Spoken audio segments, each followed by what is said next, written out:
Hey, what's up? This is Chosen, and this video is going to be getting you all caught up on what is going on in the raid community. The main focus being 1.14 press release has been handed out to us to share with you guys. I'm going to go over everything important that you need to know about 1.14, when it's going to come out, and kind of the most important new things in the patch. But first, a quick word from this video's sponsor. Crystalborn Heroes of Fate is a top new game on the App Store. It's an impressive RPG style game that is completely free to download for both iOS and Android devices. Download links for both are in the video description. Now, the game features unique bosses, PvP battles, exclusive heroes, and fully animated attacks. My favorite hero so far has been the epic Odette. I really like how she has burn on all of her abilities here, so she's really been cranking out the DPS for me. I also want to quickly show you one campaign battle so you can see what the game looks like. And one thing I really like is how there's auto battle available to you for as many or as little as you want right away. And as we go in here, there's a mechanic on the left side that shows you the rotation of your team, so you can really get a feel for the different speeds of your champions and how your team is going to perform. You can see it kind of scrolling through on the left side there. And then at the end of the match, there is a splash screen that shows up, shows you all of the rewards and exactly how your team performed, damage dealt, tanked, and healed right there on one splash screen. So huge shout out to MZ for sponsoring this video. And remember, your free download links for both iOS and Android are down in the video description.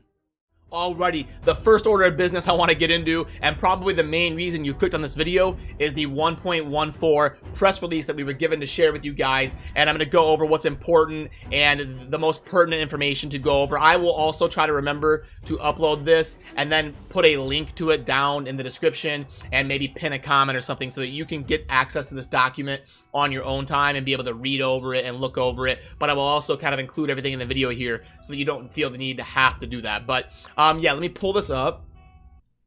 And first of all, 1.14 is scheduled to hit the live game in early April. Now, you know how these things tend to go. I'm going to prep you to expect it to be somewhere April 10th to April 20th, because typically things fall behind 7 to 10 days. I don't want to tell you, yeah, expect this like April 2nd or 3rd.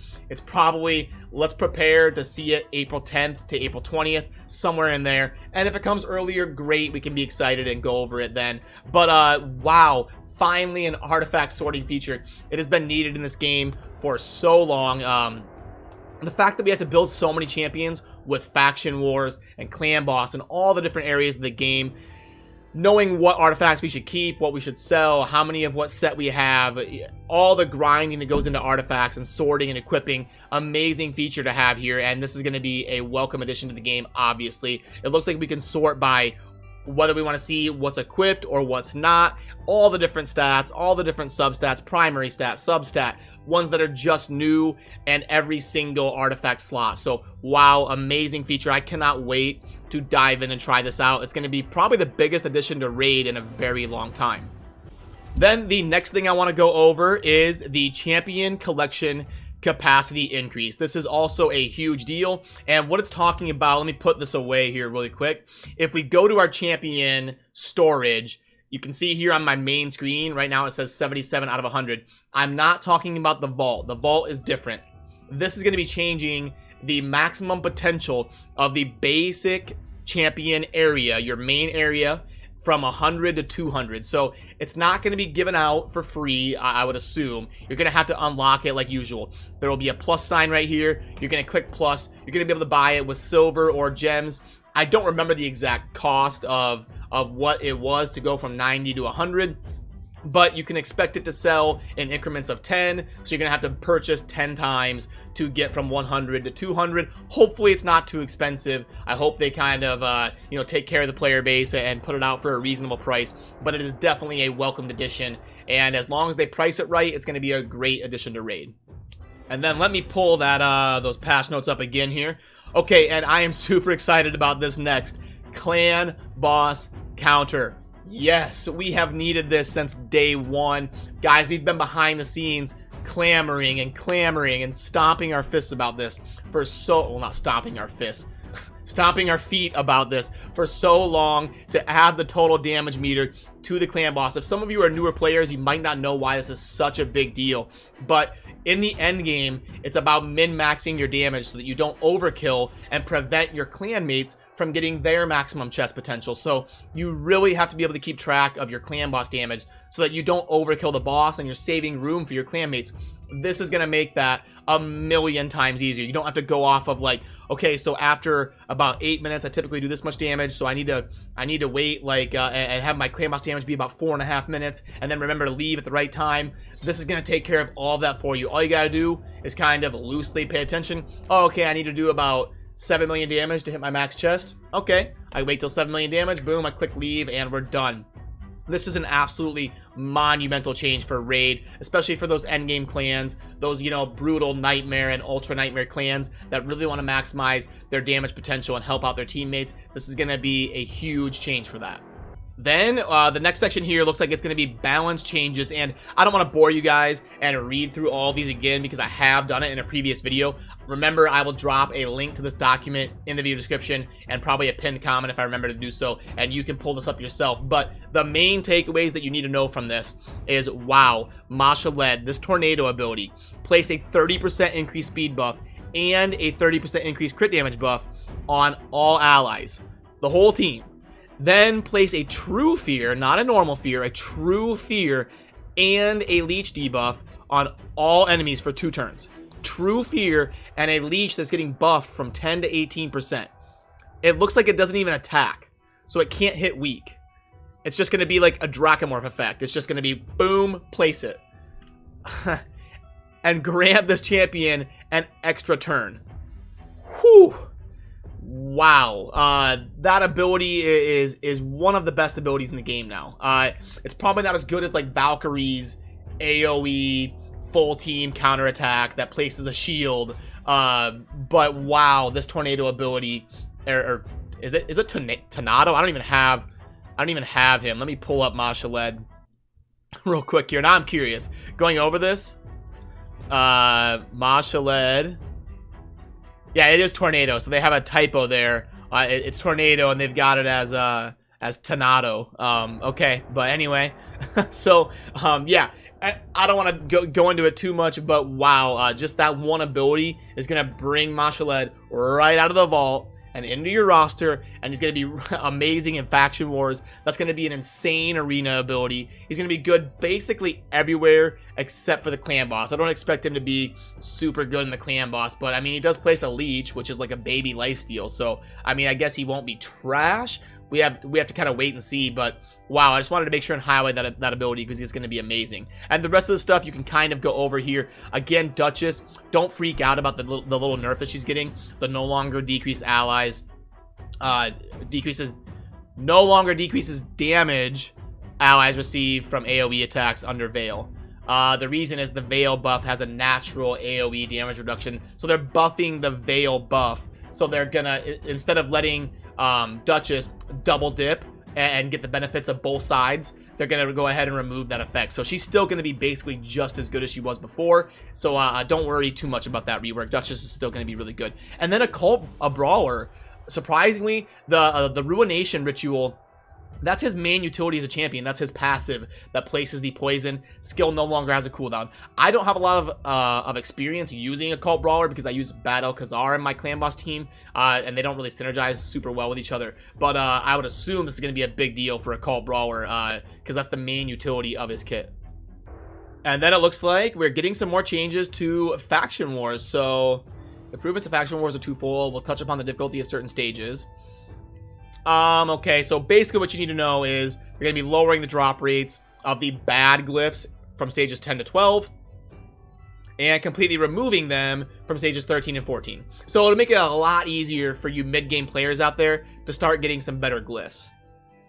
So, okay, that's a welcome change. Not a super massive, huge deal like some of the other stuff in this patch, but hey, we'll welcome that.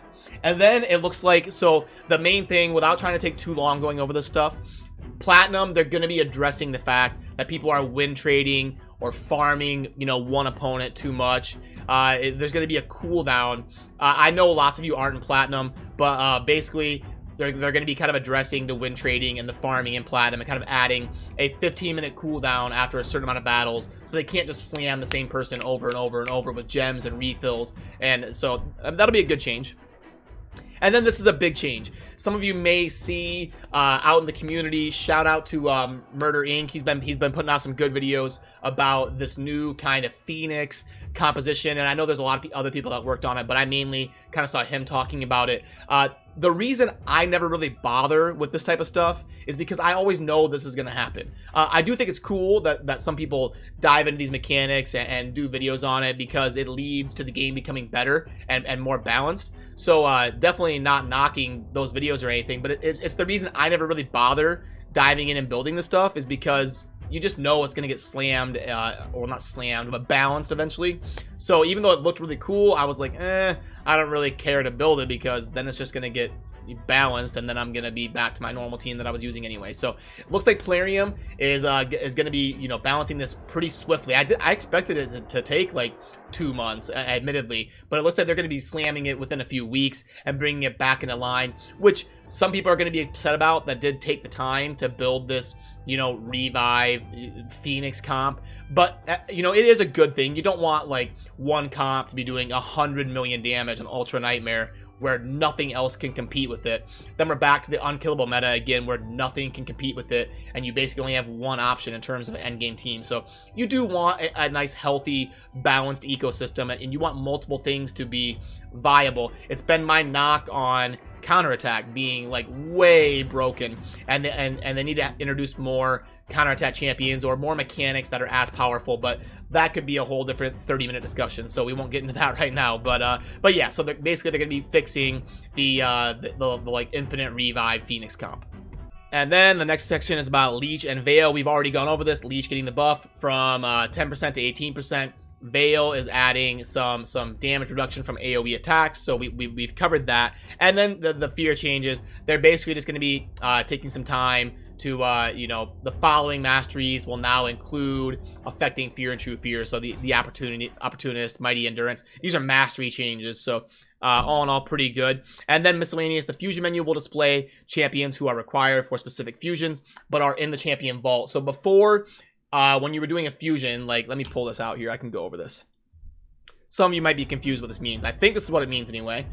When you're doing a fusion, and you see how this red dot on the on the Magic Affinity Diabolist here, that means that I have that champion, and the red dot kind of can help you keep track of your progress in the fusion. It used to not show it, it wouldn't show it if they were in your vault. So like if I go, where is this Diabolist? You can see that this Diabolist is right here, not in my vault. It's in my actual champion pool. Then if I put the Diabolist in my vault and I go back to the fusion, now you can see that red dot has disappeared. It's no longer showing the Diabolist, even though I do have it. So there's a potential to get confused there and lose track of kind of where you stand and what's going on. So what they're going to be doing with that miscellaneous change is that red dot will stay there regardless of if the champion is in your main roster or in your vault. That's kind of how I interpret that and how I read it. So that's a welcome change. It'll make fusions a lot easier to kind of keep track of in terms of what you have saved up in the vault and how you've kind of prepared for the fusion. Alrighty, and then we'll go over some of the offers here, get you caught up on if the stuff is good. So I know when I was streaming, a lot of people were asking me about this daily pack. Now, the daily packs have typically been pretty good value, but the last one was pretty bad, and I was like, where did that come from? They've been so good, and then out of left field came a bad one that I just couldn't recommend. But let's plug this one in here, and let's see if we can't figure out what exactly is going on here, if this one's back to being good. Let me pull this up actually so you can see what I'm doing. There we go. And then 2150 and 10 days. And I was joking about this on stream because I see you, Plarium. I see you. It's $20, and on my spreadsheet it grades out to recommending you buy it if it's $20. Exactly 20.00. I didn't change anything. My spreadsheet's been unchanged for a while, so that's funny that it grades out exactly at the purchase price that I would recommend. But you do have to remember that it is staggered, so you're going to be getting this stuff over the course of 10 days. So it's not instant. My spreadsheet calculation is based on if you got it instantly, so you do have to deduct a little bit of value. So my actual purchase price it's borderline. It's probably one that I'm going to stay away from because I've got a decent amount of XP stacked up. If you're somebody who's struggling on having the XP buffs live, this offer is really pretty good. It's got some silver, some energy, some XP, which is very important if you're struggling to keep it up. So for someone who's super endgame and has piles of XP saved up, it's probably not that good. For someone who is struggling to keep the XP alive, it's a pretty solid offer. Special skill pack. Let's do this one here. 35 and 700k. Okay. We've got gems of 700 and then legendary books. Oof. No, this one needs to be somewhere between $15 and $20. This one is this one's not gonna cut it. We can move on. Okay, mini mix pack. We've gone over that. We can move on. Frank for chicken. Let's try her out here. Clear this. Clear. This is 800.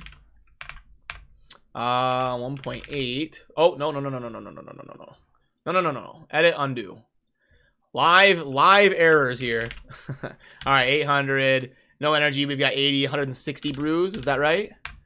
XP brews 160. That can't be right. Yeah, we're missing the chicken. So 16 4-star chickens. There we go. 1.23. I've got the gems, the silver. 40, 80 times 2 is 160. And the 16 rank 4 chickens. Yeah, so this offer, again, is going to be much better for a newer player as opposed to an endgame player. But it's tough for me to recommend that one. It's not quite good enough. It is pretty decent for new players, though, who are looking to spend. And then, wow. Okay. I typically don't recommend gear offers. If you watch my channel, you know that. I typically say these are a whale thing only. But this is one of the best gear offers I've ever seen. Wow. Okay. A full 6-star speed set is arguably the best set in the game. And it's a full set of 6-star epic. Full set with a little bit of energy to boot. This is probably, I've been playing Raid for just over a year. This is probably the best gear offer I've ever seen. So take that for what it is. All of you have different financial situations and different amounts you want to spend and all that sort of stuff. So I don't know how to recommend this to you specifically, but I will say it's the best gear offer I've ever seen. So take that for what it's worth. If you're ever going to buy a gear offer, this is probably the one. I would say anywhere between $12 and $15 is somewhere I would recommend it. If this were $10, I'd be recommending it all day. $15 is borderline, but it is the best one I've ever seen, and I hope the gear offers are trending in this direction because this one's, yeah, it's pretty good. And really quick before I let you go, there is a champion training event that lasts for 2 weeks that just came out. It's a pretty big, it's 30,000 points to get one legendary book. Oof. The rewards on this one don't seem that great, admittedly. Again, participating in champion training events is usually not a bad idea. You've always got to level up your champions anyway, so any sort of ancillary rewards are usually a welcomed addition to the game.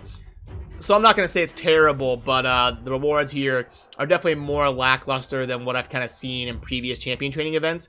So I wouldn't break yourself trying to, you know, get to the 30,000 points in 2 weeks.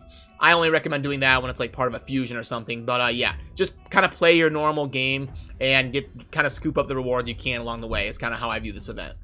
Yeah, remember, I will put a link to that 1.14 release document down so you can pull it up and read it over your own time. Wanted to do a quick video, get you guys caught up. And yeah, as always, stay safe out there. Thank you for watching. Have a good rest of your day. Peace.